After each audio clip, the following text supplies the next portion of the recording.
Louvado seja nosso Senhor Jesus Cristo.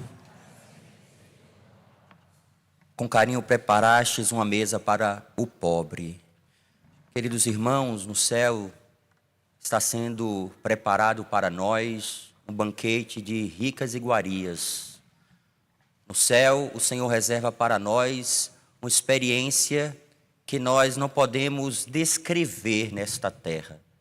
E é por isso que nós, e até mesmo os autores sagrados, utilizam essa imagem do banquete, porque para nós o banquete é um momento festivo. Mas no céu, a verdadeira experiência que nós viveremos é participarmos da felicidade que é Deus. E isso é indescritível. Participarmos da alegria que é própria de Deus. E é por isso que Deus, já nessa terra, nos convida a refletirmos sobre as buscas, a verdadeira busca por Ele e o desejo do nosso coração de fazer a sua vontade. As últimas liturgias do domingo têm nos convidado a refletir sobre essa busca do nosso coração, ou se de fato o nosso coração tem buscado aquilo que convém. Vocês se recordam que há 2 domingos atrás nós escutamos na carta aos Hebreus falar que nós precisamos lutar até o sangue para não cometermos pecado. Contra o pecado a gente precisa combater de modo enérgico. Às vezes somos muito resilientes para algumas coisas e não resilientes para outras, como um caminho virtuoso, uma vida virtuosa.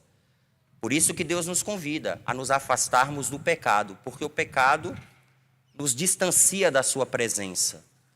Já no domingo passado, na continuação do texto da carta aos Hebreus, fala sobre o Deus que ama a cada um de nós e ama de modo concreto também nos corrigindo. Essa palavra correção nos nossos dias, a gente quer tirar da nossa vida, porque para nós correção é um problema hoje. Corrigir um filho é um problema, até porque a gente talvez tenha assimilado a ideia de que, talvez essa ideia de alguma linha da psicologia que diz, olha, se você fizer corrigir o seu filho pode ter futuramente algum problema, seu filho pode ficar com alguma realidade ali, uma dificuldade. Pelo contrário, a correção ela é fundamental, porque é a correção que impõe a nós limites e nos ajuda a refletir sobre as nossas escolhas. E Deus também faz isso conosco. Deus, porque nos ama, nos corrige. Permite que passemos por processos que nós não entendemos, mas que certamente, se foi Deus que permitiu, com isso Ele quer nos salvar, Ele quer nos fazer crescer, Ele quer nos fazer amadurecer. O texto de hoje, a liturgia de hoje, já é uma liturgia que nos convida a refletir sobre a virtude da humildade. De modo geral, a gente pode aqui pensar sobre virtude. Virtude é um hábito. Poderíamos também pensar que o vício é um hábito. Qual a diferença de uma virtude para um vício? Os dois são hábitos. Mas a virtude é esse caminho que eu, pela graça de Deus, empreendo para viver uma vida que o agrada. A virtude da humildade, quando a gente pensa na virtude da humildade, a gente imagina a virtude da humildade como a coroa de todas as virtudes. A principal virtude é a caridade. Mas a gente pode praticar atos de caridade que no fundamento desse ato não existe um bem concreto. Portanto, o que vai tornar, seja a caridade ou outras virtudes, uma realidade concreta, é a coroa, que é a humildade. Então, a humildade vai nos ajudar profundamente a vivermos as virtudes. Se a caridade, se a virtude da humildade, ela é a coroa das virtudes, a gente poderia dizer também que o orgulho é a raiz de todo vício. Todo vício tem ali no fundamento o orgulho. E a gente precisa olhar para a nossa vida e refletir sobre isso. Será que eu tenho deixado com que a minha vida seja uma vida virtuosa? E um detalhe interessante, porque quando a gente pensa em virtude, a gente talvez possa pensar o seguinte: virtuoso é aquela pessoa toda acabrunhada, né? Aquela pessoa assim, toda envergonhada. Tem algumas pessoas que pensam que virtude é isso. Isso não é virtude. Aquela pessoa que tem receio de falar, se esconde, não se esconde por virtude, se esconde muitas vezes por fragilidades, por realidades da sua história. Quando nós temos uma justa estima de si, quando você tem uma justa estima, você, de fato, vai poder escolher em se esconder por virtude. Vou dar aqui um exemplo bem simples. Santo Antônio, que é um santo que nós conhecemos, ele estava escondido na cozinha, servindo na cozinha. E depois, em uma situação, ele foi convidado para falar e descobriram um exímio pregador. Ele estava no escondimento. Ele, em momento algum, chegou e disse: eu sou um grande pregador, por favor, me coloca aqui nos holofotes para que eu possa realmente mostrar essa grande virtude que eu tenho de ser um grande pregador. Ele não fez isso, ele ficou no escondimento. Mas quando foi necessário que ele viesse diante dos outros para colocar aquela graça, aquela habilidade, aquele dom que ele recebeu de Deus, ele fez com muita alegria. E depois se tornou realmente um grande pregador para todas as pessoas. Todos viram que realmente Antônio era um grande pregador. Santo Antônio. Escondido por virtude, não escondido por receio ou medo. Porque às vezes a gente tem receio. E às vezes a gente tem receio de pregar a palavra de Deus, porque na verdade a gente tem medo do que as pessoas vão falar de nós. O que as pessoas vão falar de mim? Se eu cometer um erro, se eu disser uma coisa que na verdade não tem nada a ver. Me lembro de um dia que um professor meu me pediu para contribuir em uma aula. Só que realmente nesse dia eu não tinha estudado. Eu não tinha estudado o que o professor pediu. E esse professor, ele era muito assim, era um homem de muito conhecimento sobre esse tema. Acho que era a história da igreja, ou melhor, história do Antigo Testamento. E eu comecei a falar sobre o assunto. Aparentemente eu estava indo muito bem. Eu comecei a falar e até, de certa forma, quando você está falando, para você ter a certeza que o que você está falando é bom, está certo, o que é que você faz? O recurso, pelo menos é um possível recurso, é você olhar para alguém que realmente sabe do que você está falando, para ver se o que você está falando realmente está indo no caminho certo. E eu, vez por outra, olhava para o professor, né? E ele estava com um rosto assim, muito animado.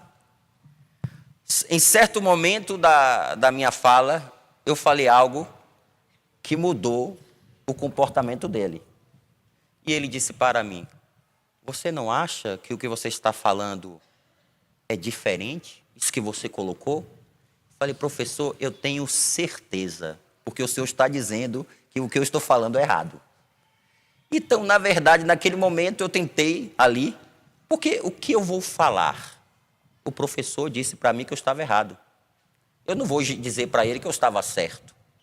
Então vejam, nós muitas vezes, quando nós estamos expostos à possibilidade da correção, a gente pode até querer fugir. até querer fugir, porque para nós é um problema a gente ser corrigido. É um problema a gente reconhecer que a gente não sabe tudo. É um problema a gente achar que a gente se esgota. É um real problema. Mas a gente não reconhece muitas vezes isso. A gente não se esgota em nós mesmos. Deus é tão maravilhoso que Deus, Ele distribui dons. Deus não cumula todo mundo com todos os dons. Deus não faz com que uma pessoa tenha todas as capacidades possíveis. Deus distribui os dons. A um ele dá o dom da palavra, a outro ele dá o dom de profetizar, a outro ele dá esse dom, aquele outro. E cada um de nós colocamos os dons a serviço de Deus. E essa é a beleza. E a gente tem que ser humilde. A gente não sabe tudo e a gente não vai saber tudo. E na verdade é um ato de humildade a gente reconhecer que nunca, mas nunca a gente será capaz de ter todo o conhecimento. A sua razão, ela tem limites. Isso já mostra o quanto você precisa ser humilde. Você não sabe tudo. E é por isso que você precisa recorrer a instrumentos de Deus que vai lhe ajudar no seu caminho de crescimento e amadurecimento. Então vejam, a humildade não é você ter aquela atitude de pobreza, de degradação, aquele olhar baixo, aquela atitude toda de desconfiança de si. Isso não é virtude. Virtude é você, na verdade, a cada dia, reconhecer quem você é e fazer o que Deus pede e aceitar também as correções. Vejam, pessoas sem humildade têm muita dificuldade de serem corrigidas. Aliás, nos dias de hoje, a gente vê muito isso. Tem pessoas hoje que acreditam que sabem tudo. Esses dias a gente viu o que aconteceu do batismo. Vocês viram o que aconteceu no Rio de Janeiro? Inclusive, teve até uma nota da Arquidiocese do Rio de Janeiro sobre o batismo de uma criança. E é natural, todos nós, inclusive, quando eu estudava, e quem estudou teologia sabe muito bem disso, é natural, estudou direito canônico, é natural que se um padre, uma pessoa vem batizar uma criança e o nome é muito diferente, o padre vai procurar saber o nome, a raiz daquele nome, enfim, é natural. Porque normalmente se coloca um nome cristão. Se a pessoa realmente ela é católica, ela vai querer colocar um nome cristão. E depois que aconteceu, tem lá os vídeos, né? O que acontece? O padre, os vídeos mostram o padre lendo o rito e a pessoa diz o nome da criança. No rito não tem o nome da criança. Naquela parte do rito não tem. Já batizei várias crianças. E está lá dito como é o rito do batismo, como a gente deve fazer. Mas qual é o problema hoje? É que as pessoas elas querem saber mais e elas não têm a humildade de reconhecerem que, elas não sabem tudo. Elas não sabem tudo. Então, vejam como hoje nós temos esse problema sério, que, na verdade, tem como raiz o orgulho. A raiz de tudo é o orgulho. E aqui, até porque eu não tinha, irmãos, até queria trazer para vocês, para ler, porque eu não ia lembrar da diferenciação que o autor ele fez sobre a diferença entre a Virgem Maria e Lúcifer. Esse padre que é um padre exorcista, que escreveu um livro chamado Suma Demoníaca, ele vai mostrar essa diferença entre a Virgem Maria, uma criatura de Deus, que quando escutou o propósito de Deus para a salvação do mundo, que passaria pelo seu sim, ela disse, fiat. Quando Lúcifer, que era um anjo criado por Deus, sábio, mais inteligente, que tinha tanta coisa bela, mas quando ele viu o projeto de Deus, ele disse: não, não servirei. Orgulho, humildade. A humildade nos faz a cada dia descer. Jesus não simplesmente ensinou aos discípulos, teoricamente, que eles deveriam descer aos pés uns dos outros. Jesus desceu aos pés dos discípulos. Humildade. Desceu aos pés. Lavou os pés e depois ensinou. Em primeiro lugar, ensinou com a sua atitude, com seus atos. Não ensinou simplesmente com as palavras. Humildade. E em diversos momentos Jesus vai ensinar a humildade. O relato do Evangelho de hoje, Jesus ensina que, na verdade, é necessário que a gente ocupe os últimos lugares. Eu não sei se é Santa Teresa ou é Santa Teresinha, e agora olho aqui. Santa Teresinha. Santa Teresinha que diz que a gente deve sempre escolher os últimos lugares, porque ninguém vai querer disputar conosco este lugar. Então vejam, é sempre importante a gente escolher os últimos lugares. Mas eu não estou falando simplesmente de sentar lá atrás. Você pode sentar lá atrás porque você não quer prestar atenção em nada, por falta de virtude. Você precisa escolher os últimos lugares para você privilegiar os outros. É o que Jesus está ensinando. A parábola mostra muito bem isso. Jesus diz, senta. Jesus conta a parábola e diz, conta que aquela pessoa é convidada a sentar no último lugar, porque quando chegar o dono da festa e ver aquela pessoa sentando no último lugar, vejam como essa pessoa vai ser valorizada. Ela vai ser convidada a ocupar um assento mais à frente. Então vejam, queridos irmãos, precisamos pedir a Deus essa graça, essa virtude da humildade. E a virtude da humildade, aqui eu estou vendo muitos casais, muitas crianças. Imagine a humildade na relação do casal. Pare para pensar a relação de humildade na vida conjugal. Escutar. É fácil escutar? Escutar o que a gente não gosta? Não é não. Mas como é salvífico quando aquela pessoa que nos ama diz para nós algo que a gente não vai gostar, mas vindo da parte dela, a gente sabe que é uma atitude que ela faz com carinho e com amor, em vista do nosso crescimento, do nosso amadurecimento. Então, queridos irmãos, para a nossa vida, nas nossas relações, sempre busque essa virtude. E saiba que no teu coração, como também no meu coração, por causa da ferida do pecado original, nós normalmente queremos fazer a nossa vontade. Eu vou dizer uma coisa para vocês que eu entendo, mas não concordo. Eu entendo porque é dito, mas não concordo, tá certo? Eu tenho, assim, uma dificuldade, principalmente hoje, quando as pessoas falam assim, a gente precisa pensar mais em nós mesmos. Vocês escutam hoje muito isso, as pessoas dizendo, a gente precisa pensar mais em nós mesmos. A gente pensa pouco em nós mesmos, a gente sempre coloca a necessidade do outro em primeiro lugar. Será que isso é verdade mesmo? Será que a gente prioriza realmente a necessidade do outro sobre a nossa? Se a gente parar para pensar, não é verdade isso. Porque muitas vezes, claro, tem as situações diferentes. Quando você é mãe de uma criança, evidentemente que você, querendo ou não, você vai ter que acordar de madrugada, fazer as coisas, porque a criança vai necessitar. Mas, normalmente, a gente prioriza aquilo que nos faz felizes. Normalmente.